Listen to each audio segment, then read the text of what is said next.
Welcome back to another Reiki Circle. This one is for the Libra new moon happening September 28th, 2019. Same as we did last time, before we hop into the distant Reiki session, I want to review kind of what to expect around this new moon, the energies that can be happening, growth opportunities that you can have, and just how to be aware of the lunar cycle ahead and how it could potentially be providing opportunities in life, as well as if you're experiencing some struggle or you're feeling different things and you don't know what they are. This is to help provide some awareness of the energies at play. So before actually discussing the energies to expect and the growth opportunities, I wanted to provide some reference for where I'm pulling some information.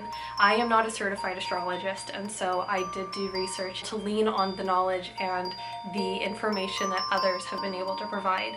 So the first person I wanted to highlight, her name is Tanaz, and she is over at foreverconscious.com. And another one too was Conscious Reminder, and that was on soultravelrules.com. Both of those links are down below if you're interested in reading their posts, as well as checking out other information that they have on their sites. So with that being said, let's go ahead and hop into the energies around this new moon and what to expect during this lunar cycle. First up, the new moon is happening near the fall equinox. The fall equinox marks the transition from summer to winter, and with that, seasons are changing, the earth is in transition, and you may be feeling that parts of your life are in transition as well. Something to note with this transition is that we're transitioning from the energies in summer to the energies in winter. Summer is more so associated with masculine energies, where winter is associated with feminine. And so while we're in this transitionary period in fall, what we may be called to do is to release the energies and our want and our attachments to the need of taking action and making decisions and pushing things forward, especially since as we get closer to winter, it is going to be more so about inner reflection and everything like that. I might be skipping ahead to one of the other points. So with that being said, yes, the fall equinox is happening close to this new moon, so there's a lot of energy surrounding this transitionary period that might be reflected in your life. Up next, we have Saturn and the South Node. So this is a time to break out of long time cycles, release energies that no longer serve, and move ahead. Saturn is actually going to be aligning directly over the South Node, I believe on the same day as the new moon. And so for the week leading up to this, it has been moving into alignment. So the energy surrounding this alignment of Saturn with the South Node, you might be feeling it already, and it can continue for a few weeks after. So the two things to note here is Saturn is associated with karma, and the South Node is a mathematical point that we link to the moon.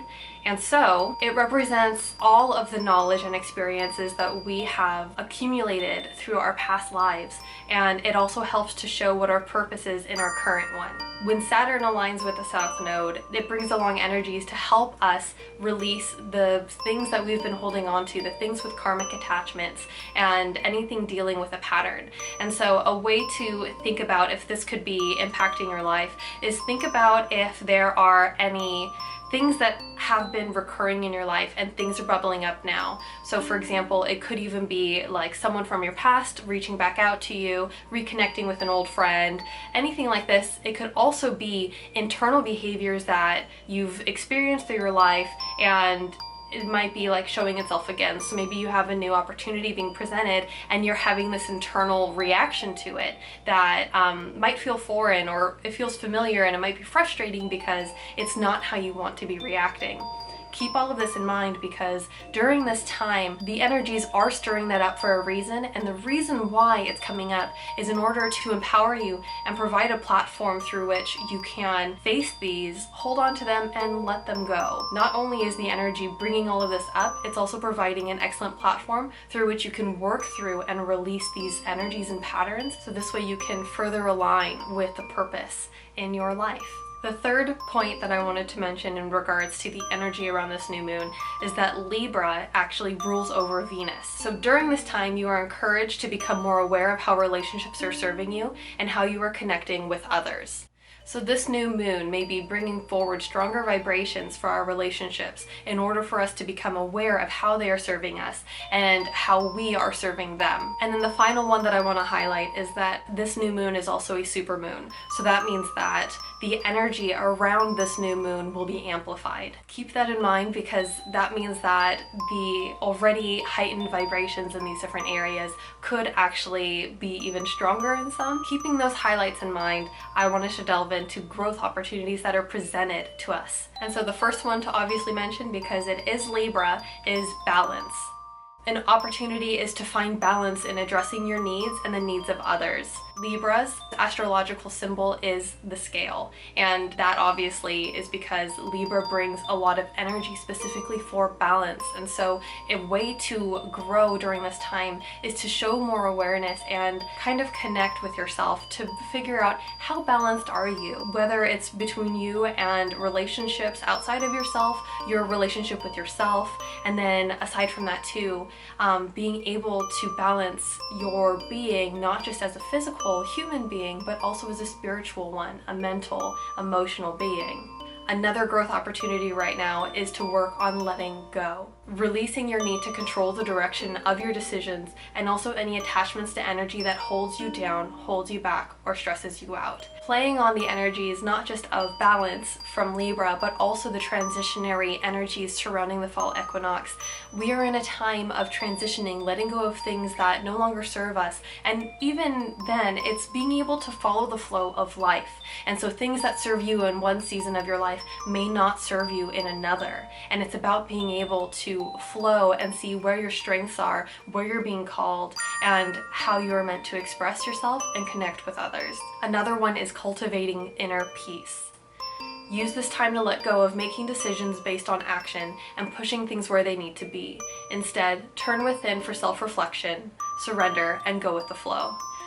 So, kind of tying in with things that I've already said, moving from summer to winter, winter is all about self-reflection and being internal and creativity and imagination and visualization and really thinking about what it is that you want from life and getting big, so then that way, as the seasons continue to shift again and we go from an inward reflection to an outward expression, we know the direction that we want to go in and we're able to manifest accordingly. The final one I want to highlight is healthy relationships. It's about creating healthier bonds and connections with others, either by setting boundaries to hold space for yourself or by showing appreciation and gratitude for how others positively impact your life. This is definitely a growth opportunity for not just your relationship with yourself, but the relationships that you hold with loved ones, with friends, with everyone. So these are the 4 growth opportunities that kind of spoke to me and what I was directed to share with you. So keep these in mind over the next few weeks and just be aware of how this energy is being provided to assist you in your overall growth and your awareness and your connection with everyone and everything. So now that we've covered that, let's go ahead and hop into the distant Reiki session. Actually, before starting the distant Reiki session, I wanted to take a second to share in the description down below. I have some links for different services and goodies for you guys. I am accepting new clients for Reiki energy if you'd like a one-on-one session. I do provide distant sessions in varying lengths, as well as I also do in-person Reiki sessions.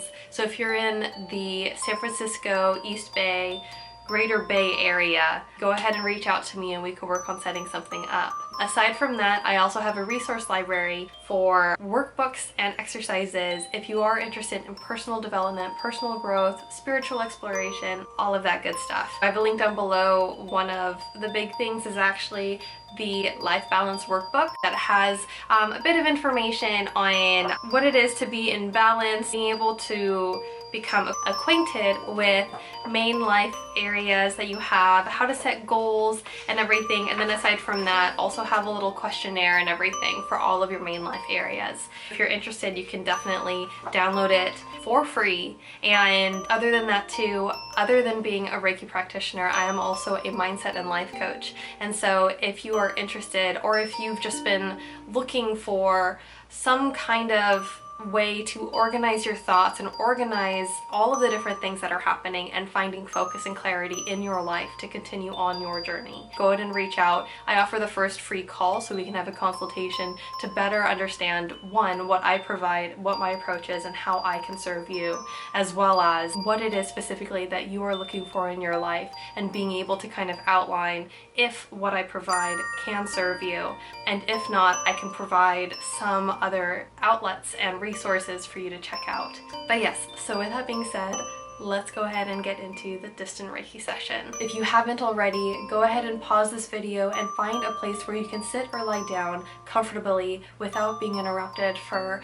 probably around 8 to 10 minutes.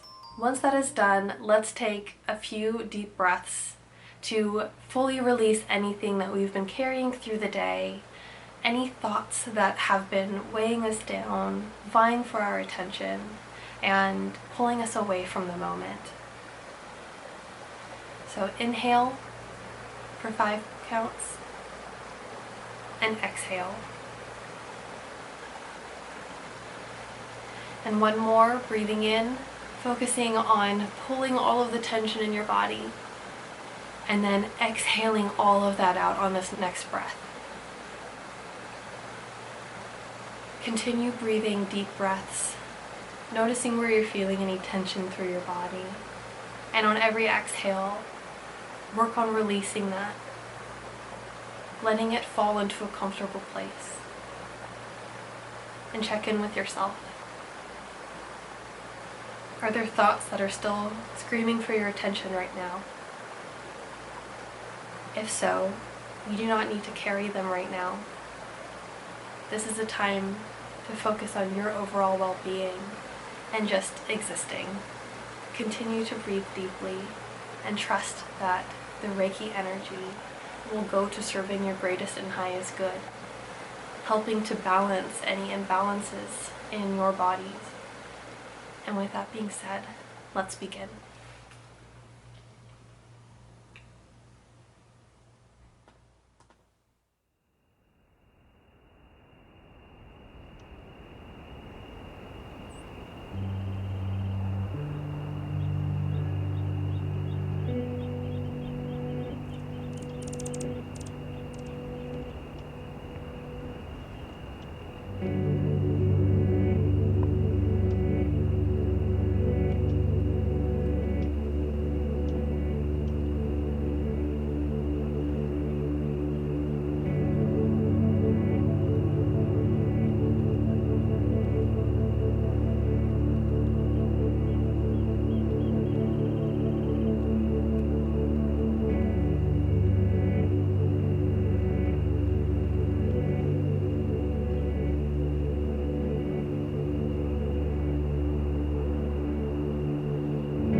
Go ahead and take a moment to return to yourself, return to the moment, return to the present.